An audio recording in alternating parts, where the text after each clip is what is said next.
Hi, I'm Brittany Darling. I'm a mum of two and an accredited nutritionist and herbalist.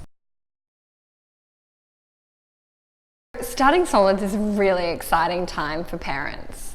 There's lots of mixed emotions that can go with it as well though. There can be lots of anxiety, particularly around food allergies and knowing what foods come first or what foods are best to start with. At the same time, parents should really be excited about starting solids because it really is starting your child's culinary journey and their lifelong love of whole foods.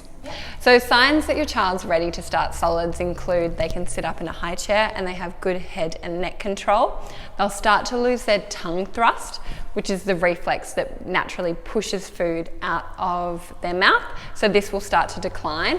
And also they'll show an interest in your food. So they'll be reaching and grabbing and drooling and very interested in what you're eating. There really is no best time of day to start solids. It's what works for you. However, what I recommend and what my personal experience has been is starting in the morning. So starting with breakfast. Usually bub isn't overtired, so they're more likely to enjoy the foods and not reject it. It's also easier for mum and dad to prepare the meal because they're also not tired and they can tolerate a little bit of the mess and chaos that can go along with starting solids. Starting in the morning as well also enables you to have time to observe potential reactions to potentially allergenic foods. So I really do recommend starting in the morning just because it's an easier time of day, but ultimately it's whatever works for you and your family. So the best foods to start off with are iron-rich foods, and this is what is widely accepted and recommended. The reason we choose iron-rich foods around the ages of 4 to 6 months is because your baby's iron stores start to decline.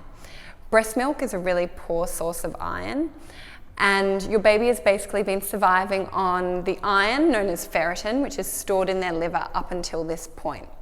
So we introduce solids and we lead with iron-rich foods first. So iron-rich foods include chicken liver, that's my personal favorite, either ground meats like beef or turkey or chicken thigh. The thigh of the chicken or the darker meat of the chicken is much richer in iron than, say, the breast. But you can include plant-based sources as well, like prunes, green leafy vegetables, and also legumes such as lentils.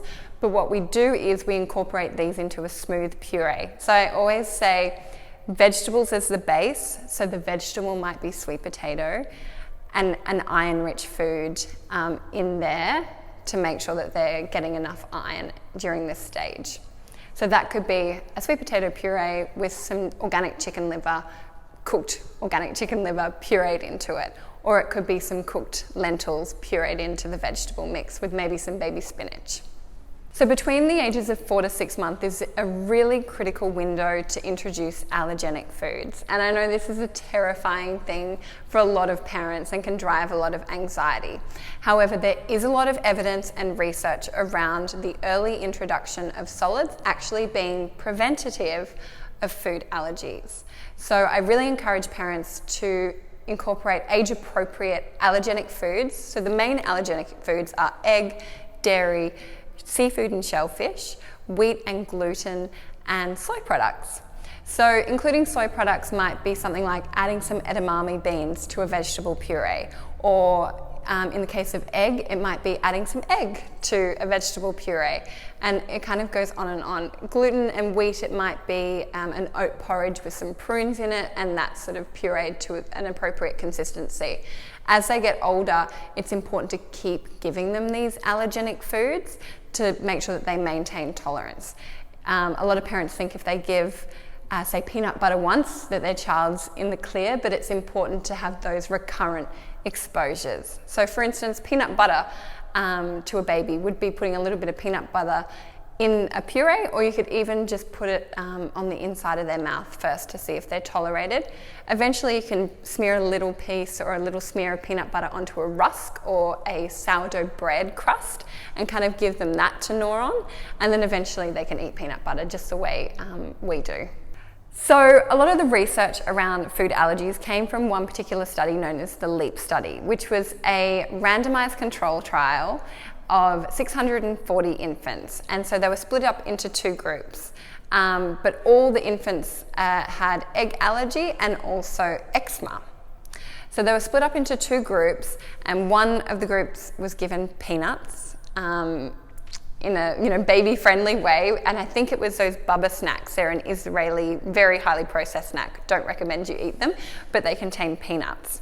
And then the other group avoided peanuts. And what they found was that the group that was given the peanut snacks or the peanut containing foods actually had lower rates of food allergies, in particular the peanut allergy, than the group that completely avoided the peanuts. And there's been many other population-based studies and observational studies done on food allergies, and this is why in 2015, the infant feeding guidelines in Australia changed, and they now encourage parents to introduce allergenic foods early to their babies. So there really are 2 methods that you can introduce solids to your baby, one being the solid method and the other being the baby-led weaning method. I really only recommend the baby-led weaning method from 6 months. And obviously this will depend as well on the child. Some babies are born prematurely, so they might be slightly delayed in this, whereas a full-term baby might be fully ready for baby-led weaning method by 6 months.